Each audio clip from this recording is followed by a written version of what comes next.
सो refraction की definition बता दी गई क्या? Deviation of light, that phenomenon in which the light will deviate from its actual path after passing from one medium to another. Such phenomenon of light is called refraction. ये थी इसकी definition. इसका हमने diagram देखा, रे diagram की diagram कैसे बनता है. तो डायग्राम में हमने देखा कि एक लाइट आई, ट्रांसपेरेंट सरफेस पर इंसिडेंट हुई. जिस रे को इंसिडेंट किया जाता है उसको बोल देते हैं इंसिडेंट रे. अब इसके अंदर बाकी की रे को भी हम मेंशन करेंगे, तो इस वजह से ये फिर से बता रहा हूँ एक बार पॉइंट. ये जो हमने जिस पॉइंट पे रे इंसिडेंट हुई इसको बोल दिया पॉइंट ओ, और इसको नाम देते हैं क्या? Point of incidence. So this is the point of incidence. ये सरफेस जो ट्रांसपेरेंट सरफेस होती है, इस ट्रांसपेरेंट सरफेस को बोलते हैं क्या? रिफ्रैक्टिंग सरफेस या interface. Refracting surface, refracting surface इसलिए जिस जगह पे आकर के रिफ्रैक्शन होगा या जो सरफेस रिफ्रैक्शन करेगी, या दूसरा नाम इसका इंटरफेस. इंटरफेस इसलिए वो सरफेस जो एक मीडियम को दूसरे मीडियम से सेपरेट करे.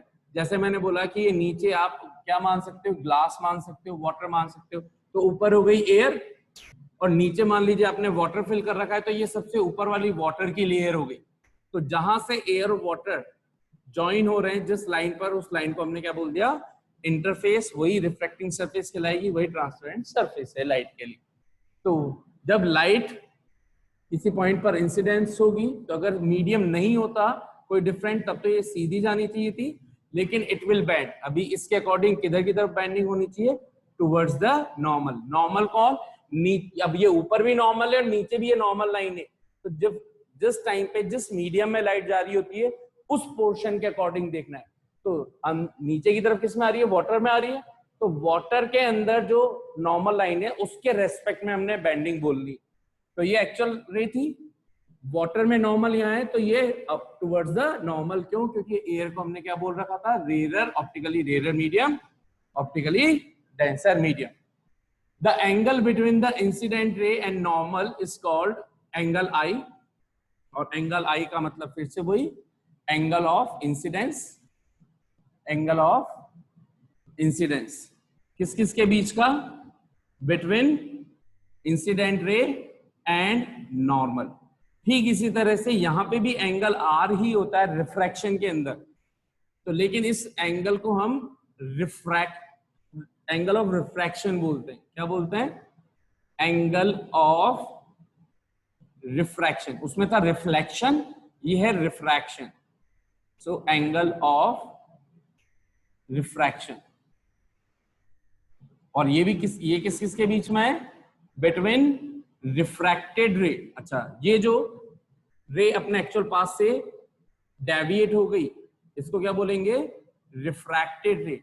बाउंस बैक होती थी उसको रिफ्लेक्टेड रे, और इसको रिफ्रैक्टेड रे. ठीक. तो angle of refraction between refracted रे, शॉर्ट में ये आर एंड नॉर्मल. ठीक है. ये वाला एंगल की ये एक्चुअल पाथ थी. इस एक्चुअल पाथ से ये बेंडिंग की जिधर भी जिस भी तरफ हुई, कितने एंगल से हुई? तो ये वाला जो एंगल है ये तो कहलाई इसकी एक्चुअल पाथ. अगर बेंडिंग नहीं होती तो लाइट इस पाथ को फॉलो करना चाहिए था, लेकिन कहां पे आ गई? ये वाली. तो रिफ्रैक्टेड रे और एक्चुअल पाथ के बीच का एंगल जितने से वो डेविएट हो गई, उस एंगल को बोलते हैं delta. Angle of deviation. Angle of deviation. Delta बोले तो angle of deviation. by what amount the light would be deviated after refraction from its actual path. That angle between the refracted ray and its actual path is known as angle of deviation. ठीक है. और ये वाला पूरा concept मैंने किसके base पर मान के किया है? Rare to denser. कोई कहे कि नहीं सर, अगर डेंसर टू रेयर होता तो terminologies will remain same, only the bending will be different. So यहाँ पे मैं एक डायग्राम इसके लिए भी बना देता हूँ ताकि किसी के माइंड में अगर कोई कंफ्यूजन है तो वो हट जाए. So this is, let suppose फिर से मैंने ऊपर वाटर मान लिया और वाटर के ही कोई ऑब्जेक्ट है जहां से लाइट आ रही है, light will incident at point O, इसको बोल दिया मैंने इंसिडेंट रे, इस पॉइंट को बोल दिया ओ, और ये बाहर कहां पे आने वाली है, एयर के अंदर आने वाली है, ये इसका हो गया नॉर्मल। तो इंसिडेंट रे और नॉर्मल के बीच का एंगल, एंगल ऑफ इंसिडेंस। ठीक इसी तरह से जानी चाहिए थी ऐसे सीधी, लेकिन इट विल बेंड। अब ऊपर वाटर है और बाहर एयर है, और मैंने बोल रखा है एयर जब भी होगा एयर को रेयर ही लेना है। तो अभी समझने के लिए ऊपर हो गया टेंसर, जानी तो चाहिए थी सीधी अगर नीचे भी वाटर ही होता तो, लेकिन ये ऐसे ना जा करके it will bend away the normal. तो ये इस टाइम पे कहलाएगी हमारी रिफ्रैक्टेड रे। And the angle between normal, ये इस टाइम पे नॉर्मल चल रहा है, जिस डायरेक्शन में जिस मीडियम में रिफ्रैक्टेड रे उसके रेस्पेक्ट में सामने वाला नॉर्मल, नॉर्मल और रिफ्रैक्टेड रे के बीच का एंगल, एंगल आर। जबकि एक्चुअल पाथ कौन है, एक्चुअल पाथ है ये डॉटेड लाइन, ये एक्चुअल पाथ होना चाहिए था अगर नीचे भी वाटर होता तो एक्चुअल पाथ से कितने से डेविएट हुई, यानी कि एक्चुअल पाथ और रिफ्रैक्टेड रे के बीच का एंगल, एंगल ऑफ डेविएशन, जो मैंने यहाँ पे लिख रखा है। ठीक है, तो ये डायग्राम भी मेरे हिसाब से क्लियर हो गया होगा। इन दोनों में अगर एक कंपैरिजन पूछा जाए या एक छोटी सी बात का ध्यान दिया जाए तो कुछ कंक्लूजन निकल रहा है। When refraction first from rare to denser, rare से डेंसर होगा तो इसमें दो बातें ध्यान रखनी है। बेंडिंग होगी टुवर्ड्स द नॉर्मल, और सेकंड, ध्यान से अगर आपने कंपैरिजन देखा हो तो angle I will be greater than to angle R. खुद देख सकते हो ये एंगल आई है जबकि ये एंगल आर है, क्योंकि टुवर्ड्स हो गई तो अपने आई से भी छोटा हो गया क्लियरली। तो ये दो बातें इसमें ध्यान हुई। सिमिलरली सेकंड अगर मैं बोलूं, when refraction from denser to rarer, तो इसके अंदर फर्स्ट बात का क्या ध्यान रखना है, बेंडिंग किधर से किधर होगी, bending will be away the normal, उसमें थी टुवर्ड्स, और ये होगी away the normal, bending away the normal या अवे फ्रॉम नॉर्मल। और सेकंड क्लियरली, अब इसमें इस डायग्राम में बहुत इजीली नजर आ रहा होगा, angle I will be less than to angle R. जो आई की वैल्यू है वो एंगल आर से बड़ी होगी कब, जब रिफ्रैक्शन हो रहा हो रेयर टू डेंसर, और आई की वैल्यू छोटी होगी कब, जब डेंसर टू रेयर हो रहा हो। और क्योंकि मैं म्यू शुरू में समझा चुका हूं तो आपको इतना और पता होगा कि ये मीडियम 1 और ये मीडियम 2, बाय डिफॉल्ट जिधर से रिफ्रैक्शन होता है उसको मीडियम 1 बोलते हैं, जिसमें होता है उसको मीडियम 2 बोलते हैं। तो अगर मैं मीडियम 1 का रिफ्रैक्टिव इंडेक्स यहाँ पे मीडियम 1 के लिए μ1 बोल दूं और इसको μ2 बोल दूं, तो रिफ्रैक्टिव इंडेक्स किसका बड़ा होगा, जिसकी ऑप्टिकल डेंसिटी ज्यादा हो, यानी कि जो डेंसर मीडियम हो, ऑप्टिकली डेंसर। तो हम क्या बोलेंगे यहाँ पर, μ1 की वैल्यू शुड बी μ2, यानी कि μ1 is working as μr, are बोले तो रेयर, और रेयर का रिफ्रैक्टिव इंडेक्स डेंसर से हमेशा कम होता है, डेंसर का हमेशा ज्यादा होता है। इसी तरह से थर्ड पॉइंट मैं यहाँ पे बोल दूं तो यहाँ पर ऊपर वाले में, अब क्योंकि यहाँ से लाइट आ रही है तो इसको मीडियम 1 बोल रहा हूँ, और ये मीडियम 1 कौन है, डेंसर, डेंसर के लिए ये μ1, और बाहर आ रही है इसको हमने बोल दिया मीडियम 2, मीडियम 2 के लिए रिफ्रैक्टिव इंडेक्स μ2 जो रेयर मीडियम को शो करता है। तो इस टाइम पर μ1 should be greater than to μ2, और जो भी रिफ्रैक्टिव इंडेक्स बड़ा होता है, बस आपको तो इतना ध्यान रखना है, जो रिफ्रैक्टिव इंडेक्स बड़ा वो डेंसर मीडियम का रिफ्रैक्टिव इंडेक्स, ये, और इससे ही ये चीज रिलेटेड है। आप ऐसा भी बोल सकते हो, जिसका डेंसर, जिसका रिफ्रैक्टिव इंडेक्स ज्यादा, उसकी बेंडिंग मोर बेंडिंग और म्यू आर की लेस बेंडिंग, यानी मतलब मोर बेंडिंग का मतलब बेंड करने की एबिलिटी की बात कर रहे हैं हम यहाँ पर, ठीक है। तो ये बेंडिंग मोर करवाएगा टुवर्ड्स द नॉर्मल और ये करवाएगा अवे द नॉर्मल, या बेंडिंग इसकी लेस होगी। तो ये पॉइंट कितनों को अच्छे से समझ में आ चुका है? हाँ भाई, तो इतना अब आपको समझ में आया था, तो अब आप लोग मेरे क्वेश्चन का आंसर देंगे, या चलो आप मत दो, मैं डायरेक्ट बताता हूँ क्योंकि उसमें एक चीज एक्स्ट्रा बतानी पड़ेगी। सो हम बोलते हैं कि जब भी कोई रे, ये तो हमने बोला कि ये नॉर्मल, ये ऐसे इंसिडेंट हुई, ये ऐसे रिफ्लेक्शन हो गया, बाय डिफॉल्ट रे रेफरेंस से मानना, तो क्या होगा जब incident ray will incident perpendicular to the interface और perpendicular to the transparent surface. यानी कि ये अगर इंसिडेंट रे हो जाए, this is the incident ray, then ये जिस पॉइंट पर इंसिडेंट हुई वहां पे अगर मुझे नॉर्मल ड्रॉ करना पड़े तो पहले ही हमने बोल दिया कि if the incident ray is perpendicular to the transparent surface, तो इसका नॉर्मल क्या होगा? नॉर्मल वो लाइन जो सरफेस के परपेंडिकुलर हो, और हम बोल रहे हैं इंसिडेंट रे भी सरफेस के परपेंडिकुलर है। इसका मतलब the normal and incident ray will overlap to each other. यानी कि अगर मैं इस टाइम पे पूछूं कि इंसिडेंट रे और नॉर्मल इनके बीच का एंगल कितना है, तो एंगल आई कितना हो जाएगा? 0 डिग्री। और जब एंगल आई 0 होता है तो आपको ध्यान रखना है, अभी एक फॉर्मूला बताऊंगा कैसे आएगा, अभी वो फॉर्मूला बताऊंगा, अभी तो याद रख लो एंगल आर भी कितना आएगा? 0 डिग्री। और एंगल आर 0 का होने का मतलब है कि ये लाइट, ये नॉर्मल है तो रिफ्रैक्टेड रे भी कहां होनी चाहिए, क्योंकि एंगल आर किस किस के बीच का होता है? एंगल बिटवीन रिफ्रैक्टेड रे एंड नॉर्मल। तो जैसे आई 0 कब आया? जब इंसिडेंट रे और नॉर्मल के बीच का एंगल आई होता है, और ये दोनों ही ओवरलैप जब हो जाती हैं, तो जब ओवरलैप हो जाती हैं तो एंगल आई 0 आता है। तो एंगल आर 0 तभी आ सकता है जब रिफ्रैक्टेड रे और नॉर्मल ओवरलैप हो जाए। इसका मतलब हम बोलेंगे कि रिफ्रैक्टेड रे भी यही होनी चाहिए। इसका मतलब light should go without any deviation. तो ये वाली कंडीशन कहलाती है कि when incident ray is perpendicular to the surface. ध्यान रखना है, सरफेस की बात कर रहा हूं मैं, इंटरफेस की बात कर रहा हूं। सरफेस बोलूं, रिफ्रैक्टिव सरफेस बोलूं, इंटरफेस बोलूं, then angle I will be 0. This implies that angle R will be 0. That is no deviation and refracted ray will pass without any deviation. Without any deviation.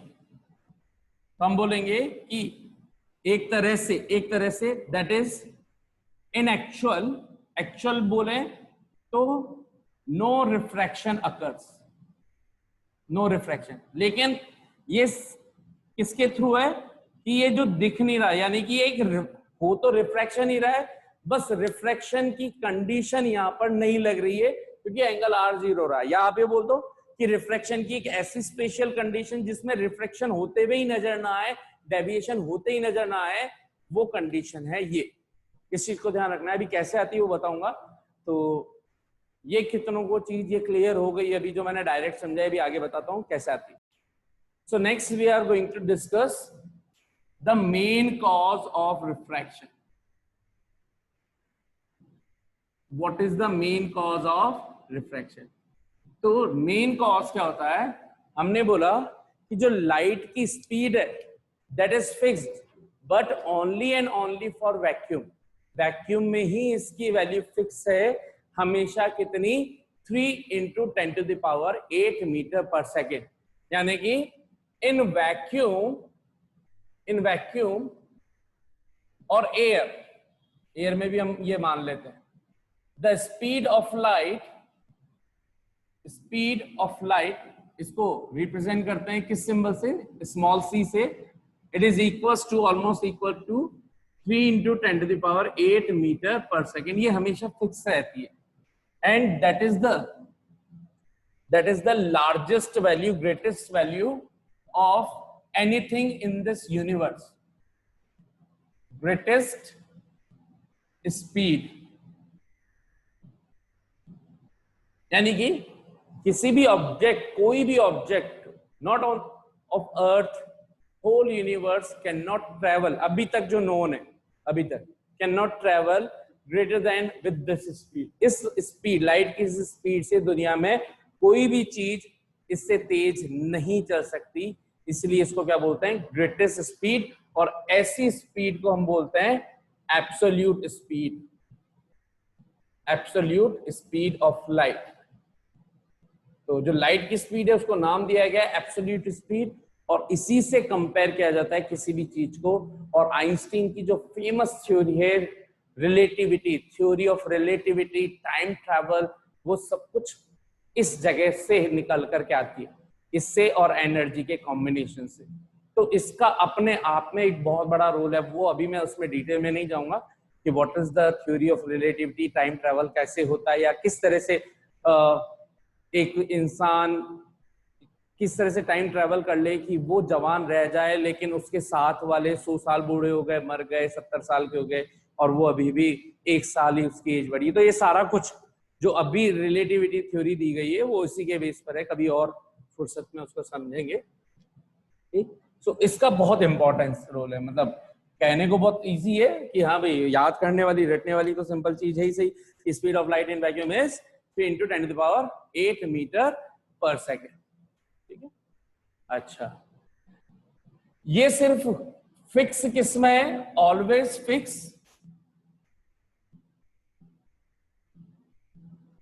But only for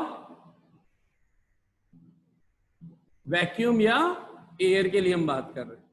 in fact air में भी थोड़ी सी कमी होती है, तो बाकी लेकिन नहीं, एक वैक्यूम और एयर को ऑलमोस्ट सेम मान लिया जाता है इस वजह से। In all different medium, all different medium, speed of light is different, speed of light is different। तो इसका मतलब अगर मैं बोलूं कि वाटर, तो वाटर के अंदर लाइट की स्पीड डिफरेंट होगी, और ग्लास में वाटर की स्पीड, लाइट की स्पीड डिफरेंट होगी।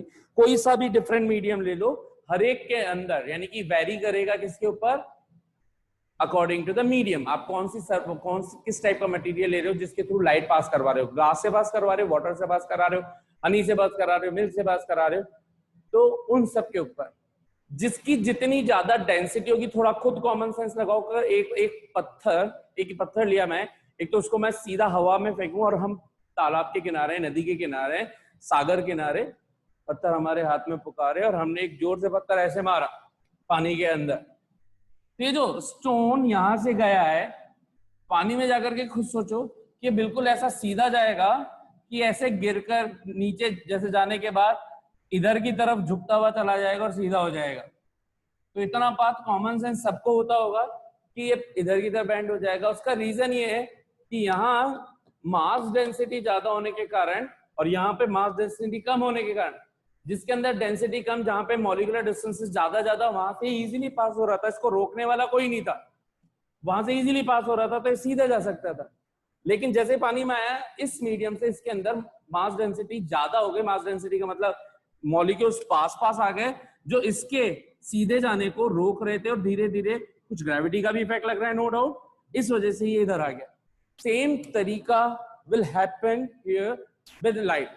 लाइट जब एयर से पास होती है यानी कि रेयर मीडियम से और डेंसर में आती है, तो होता क्या है, इसकी ऑप्टिकल डेंसिटी ज्यादा होने के कारण और लाइट की स्पीड डेंसर मीडियम में रेयर से हमेशा कम होती, इसलिए जिस मीडियम की डेंसिटी ज्यादा होगी उसमें स्पीड कम हो जाती है, और कम होने के कारण it will bend towards the normal. यानी कि सिंपली मैंने क्या बोला, जिस मीडियम की ऑप्टिकल डेंसिटी ज्यादा, उस मीडियम की स्पीड जो है वो कम होगी। ये ध्यान रखना है, ठीक है। क्यों ध्यान रखना है, ये कहानी चालू होती है डेफिनेशन ऑफ रिफ्रैक्टिव इंडेक्स। और डेफिनेशन ऑफ रिफ्रैक्टिव इंडेक्स क्या होती है समझ लो। So refractive index of a medium. तो जैसे यहां पर हमने बोला किसी भी मीडियम, मान लीजिए कि मुझे पता करना है कि ये इस मीडियम m है और मुझे नहीं पता इसका रिफ्रैक्टिव इंडेक्स क्या है, इसलिए मैंने इसको म्यू m मान लिया। म्यू बोले तो रिफ्रैक्टिव इंडेक्स, m बोले तो medium, refractive index of medium.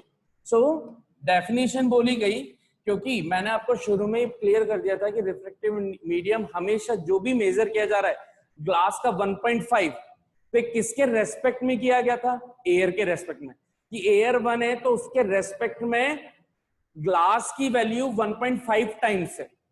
अगर मैं पूछूं कि किसी कोई ऐसा मीडियम जिसमें जिस मीडियम के रिफ्रैक्टिव इंडेक्स एयर का 2 टाइम्स हो, किसी भी मीडियम का रिफ्रैक्टिव इंडेक्स अगर एयर का 2 टाइम्स हो तो आप उसकी रिफ्रैक्टिव इंडेक्स की वैल्यू क्या बोलोगे, 2। क्यों? क्योंकि आपको पता है कि रिफ्रैक्टिव इंडेक्स ऑफ एयर कितना है, 1। तो अगर रिफ्रैक्टिव इंडेक्स एयर 1 है तो उसके कंपैरिजन में सब कुछ करना है। तो इसका मतलब refractive index of any medium is defined as with respect to air, और जब एयर के रेस्पेक्ट में डिफाइन करते हैं और क्योंकि वो स्पीड से कनेक्ट होता है तो उसकी डेफिनेशन सुनिए, speed of light in air और वैक्यूम, जिसके लिए सिंबल हमने दे रखा है small c, to the speed of light in that medium, जिस मीडियम का आप रिफ्रैक्टिव इंडेक्स फाइंड करना चाहते हैं। यानी कि इसको मैं Vm बोल दूं कि अगर ये तो इतना तो पता होता ही है कि हम किसी भी मीडियम में स्पीड ऑफ लाइट को तो मेजर कर ही सकते हैं। जैसे एक लाइट यहां तक आई, यहां से यहां तक जाने में उसको अगर 10 सेकंड लगे तो t पता चल गया। डिस्टेंस हमें पता ही है कि ये यहां से यहां तक a से b तक की डिस्टेंस कितनी, तो d पता है, तो speed is equal to distance upon time से हम स्पीड निकाल लेंगे तो Vm पता चल सकता है। तो अगर किसी मीडियम की स्पीड पता है तो उसका रिफ्रैक्टिव इंडेक्स कैसे फाइंड किया जाता है, it is the ratio of the speed of light in air to the speed of light in the medium. That means mathematically we can write mu m is equals to speed of light in air को c और उस medium का की speed vm. This is the formula.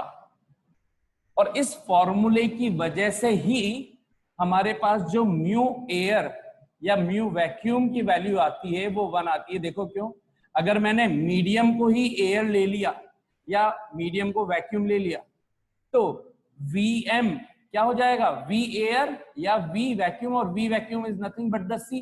तो इसका मतलब इसको कैसे निकालूंगा, C upon Vm, C upon C 1। Refractive index of air और vacuum is always equals to 1। हाँ भाई, कितनों को यहाँ तक definition of refractive index clear हो गई है और ये आंसर भी समझ में आ गया।